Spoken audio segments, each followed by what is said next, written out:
Assalamualaikum dan salam sejahtera. Hari ini saya nak bawakan tajuk berkenaan dengan endometriosis dan juga adenomyosis. Masalah ini banyak dietitian alami.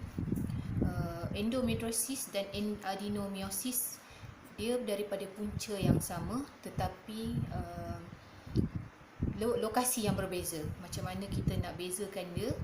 Endometriosis dan adenomyosis sebenarnya berasal, masalah ni asalnya daripada lapisan endometrium, maksudnya lapisan di dalam dinding rahim yang bertebaran di luar, luar daripada rahim.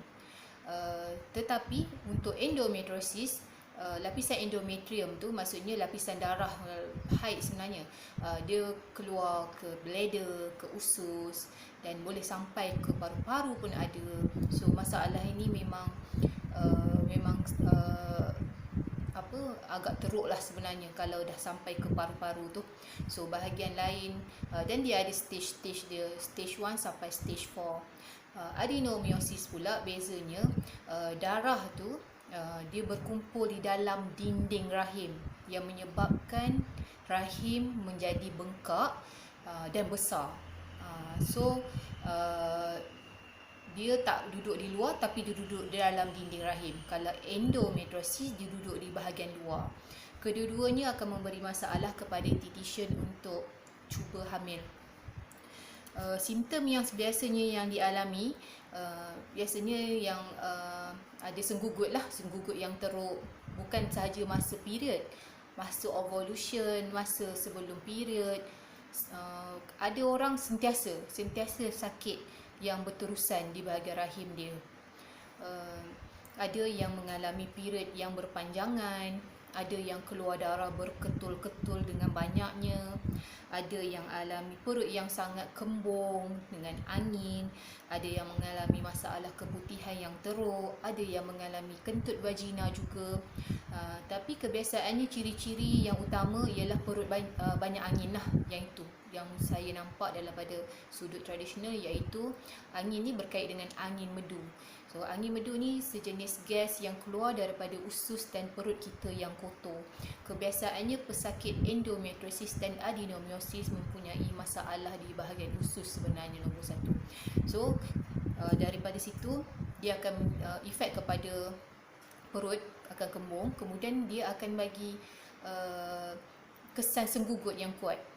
Tu sebab dalam bahasa tradisionalnya dia akan sebut sebagai angin senggugut, sebab ada angin yang banyak dalam perut dia, macam boleh diceritakan macam angin puting beliung lah. Dia banyak sangat dalam perut tu. Lepas tu dia akan kacau kita punya emosi, dia akan lebih sensitif, dia akan mood swing lah. Kejap nak kalau gembira sangat, kalau sedih, banyaknya sedih lah, sedih dan stres. Yang itu yang banyak sebab bila perut masalah ni. Kemudian apa cara untuk kita selesaikan masalah ni? Untuk masalah endo dan adenomyosis, bagi saya, pertama, yang paling utama yang wajib dibuat adalah penjagaan perut. Perut perlu dijaga dengan nombor satu adalah penjagaan pemakanan. Pemakanan yang tak sihat, yang boleh memberi kesan angin kepada perut, memang kena stop. Terutamanya gula putih dan juga jenis roti, kek, biskut yang diperbuat daripada tepung gandum yang ada gluten lah, gluten yang tinggi. Dalam tepung gandum ni dia banyak gluten yang tinggi, so dia akan bagi kesan bloated yang lebih teruk. So benda-benda macam ni memang kena stop. So kalau nak rasa nak makan manis, cuba ubah cara pemakanan yang lebih berkhasiat dan selamat untuk pesakit-pesakit endo dan juga adeno ni. Contohnya macam kita gunakan gula kabung ke, mungkin bubuh sikit tu madu ke, so lebih baguslah. Dan pesakit endo dan adenomyosis kena rajin makan makanan yang tinggi probiotik dan prebiotik yang bagus untuk usus.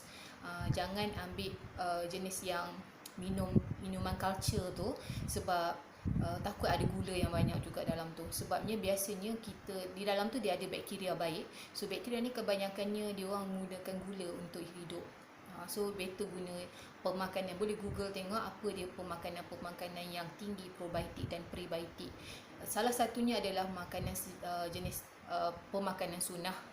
dalam daripada sudut agama Islam. Pemakanan sunnah memang baguslah kita amalkan. Rawat tu, lepas tu kita kena rajin amalkan tangas, berurut. Selepas jaga makan semua tu kena buat tu semua untuk keluarkan angin-angin tu. Banyakkan makanan yang ada antioksidan dan anti-inflammation yang tinggi, macam bawang putih, halia, kunyit, boleh amalkan untuk masalah endo dan adenomyosis. Tetapi nombor satu juga yang wajib adalah mindset kita. Kita kena set aku nak sihat, so baru kita kuat semangat nak usaha. Sebab biasanya pesakit endo dan adeno ni dia rasa marah dengan diri sendiri sebab tak boleh makan tu, tak boleh makan ni. Jadi benda ni bagi kesan pada dia rasa macam rimasnya, kenapa orang lain boleh makan, aku tak boleh makan kan. Itu yang kena set dalam kepala, sebab kita adalah pesakit yang berbeza daripada orang lain. Jadi kita memang kena kontrol betul-betul. Kalau tak nak benda ni sentiasa kita alami, dan akhirnya doktor akan buang rahim kita. Ada banyak pesakit endometriosis dan adenomyosis yang doktor suggest untuk buang rahim kerana rahimnya dah terlalu teruk. Selain daripada endo, dia ada fibroid, dia ada cyst, tiup tersumbat. Sebab endometriosis juga boleh menyebabkan tiup tersumbat. That's why kadang-kadang susah nak hamil, sebab perjalanan ovum dan pertemuan antara sperma tidak boleh berlaku disebabkan lapisan endometrium itu juga menutup dalam tiup falopio. Itu antara salah satu juga punca mengapa sukar hamil. Selain daripada itu, kualiti telur juga menjadi rendah. Telur kurang berkualiti disebabkan endometriosis ni sebenarnya bersifat toksin lah bagi saya.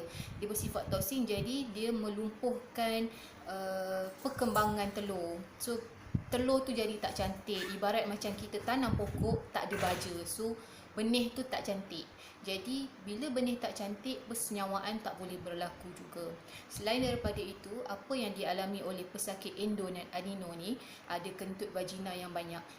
So ada kentut vagina, bila bersama dengan suami, air mani senang keluar balik. So yang ini menyebabkan tidak berlaku persenyawaan. Air mani suami kita biasanya dia boleh keluar, tetapi bukan dengan kuantiti yang banyak dan dalam masa yang cepat.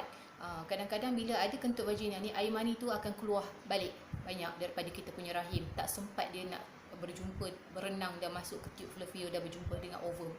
Jadi disebabkan itu, angin ni memang tak bagus lah, angin kentut vagina bagi saya. So bila kita dah jaga makan, kita dah buat tangas, amalan-amalan tradisional dan pengamalan jenis jamu yang sesuai, memang dia membantu pesakit endo dan adenomyosis. Disebabkan adeno dan juga endometriosis ni, biasanya pesakit tu mengalami inflammation yang teruk. So dengan penggunaan jamu yang diperbuat daripada herba, contohnya kunyit, halia kan, so dia membantu untuk neutralkan balik radikal bebas yang banyak dalam tubuh badan, membantu mengecutkan kembali yang mana berlaku keradangan, kemudian untuk keluarkan angin semua itulah juga.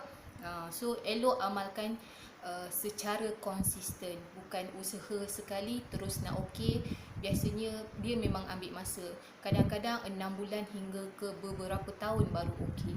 Saya ada customer yang doktor suggest pada dia untuk buang rahim sebab dah ada masalah yang teruk, fibroid, endometriosis, adeno pun ada sekali, kemudian ada cyst. Jadi setiap bulan dia akan masuk ward bila period sebab senggugut yang terlalu teruk. So dia nekat untuk menggunakan saya punya jamu yang saya hasilkan sendiri. Jamu tu dalam bentuk majun sebenarnya. So bahan tu sesuai alhamdulillah dengan badan dia, dan penggunaan painkiller makin kurang. Dalam 4 ke 5 botol, maksudnya 4 ke 5 bulan dia konsisten amal. Alhamdulillah selepas 7 tahun TTC, alhamdulillah beliau berjaya pregnant dengan secara natural. Dia punya suami punya sperma pula kurang aktif masa tu, tapi suami dia banyakkan solat tahajud. So solat ni banyak membantu untuk kesuburan juga. pesakit endo dan endometriosis kena rajin buat solat hajat, solat sunat macam tahajud, hajat, duha, kena rajin buat juga bagi yang muslim. Yang mana bukan muslim kena banyakkan bagi buat macam lebih kurang macam yoga, pernafasan, dalaman, sebab aliran darah tekan banyak pergi kepada kita punya rahim. Begitu juga bila kita solat apa semua. Begitu juga dengan orang lelaki. Menggunakan pendekatan agama juga di dalam mengatasi masalah endometriosis dan juga adenomyosis. Dan mindset memang kena positif, kena kuat. Kalau tidak, masalah tu akan berulang sentiasa lagi, sebab kita jadi semakin lemah. Bila kita set dalam kepala kita, aku tak boleh, nanti badan kita akan jadi lemah automatik. Jadi lagi satu, pesakit endo dan adeno ni, dalam dinding rahim tu sendiri, bagi saya dia chronotoxin. So macam environment yang tak sesuai untuk proses penyempilan baby. Kadang-kadang dah pregnant gugur. Itu jadi satu lagi masalah. So kena rajinkan detox. Bagi saya cara detox yang mudah adalah menggunakan infused water. Boleh google resepi-resepi yang sesuai dengan anda. Yang paling utama kena ada lemon dan halia lah. Yang lain you all nak tambah apa-apa tak ada masalah. Bagus untuk you all selalu buat. Lepas tu bawang putih, jangan lupa bawang putih, kunyit, halia kena rajin amalkan. Kita apa-apa, kita usaha, kita doa sama-sama supaya semua boleh berjaya hamil dengan sihat dan penyakit you all akan sembuh, insya-Allah. Semoga video ni dapat memberi sedikit sebanyak manfaat pada you all. Okey, Assalamualaikum warahmatullahi wabarakatuh dan selamat sejahtera.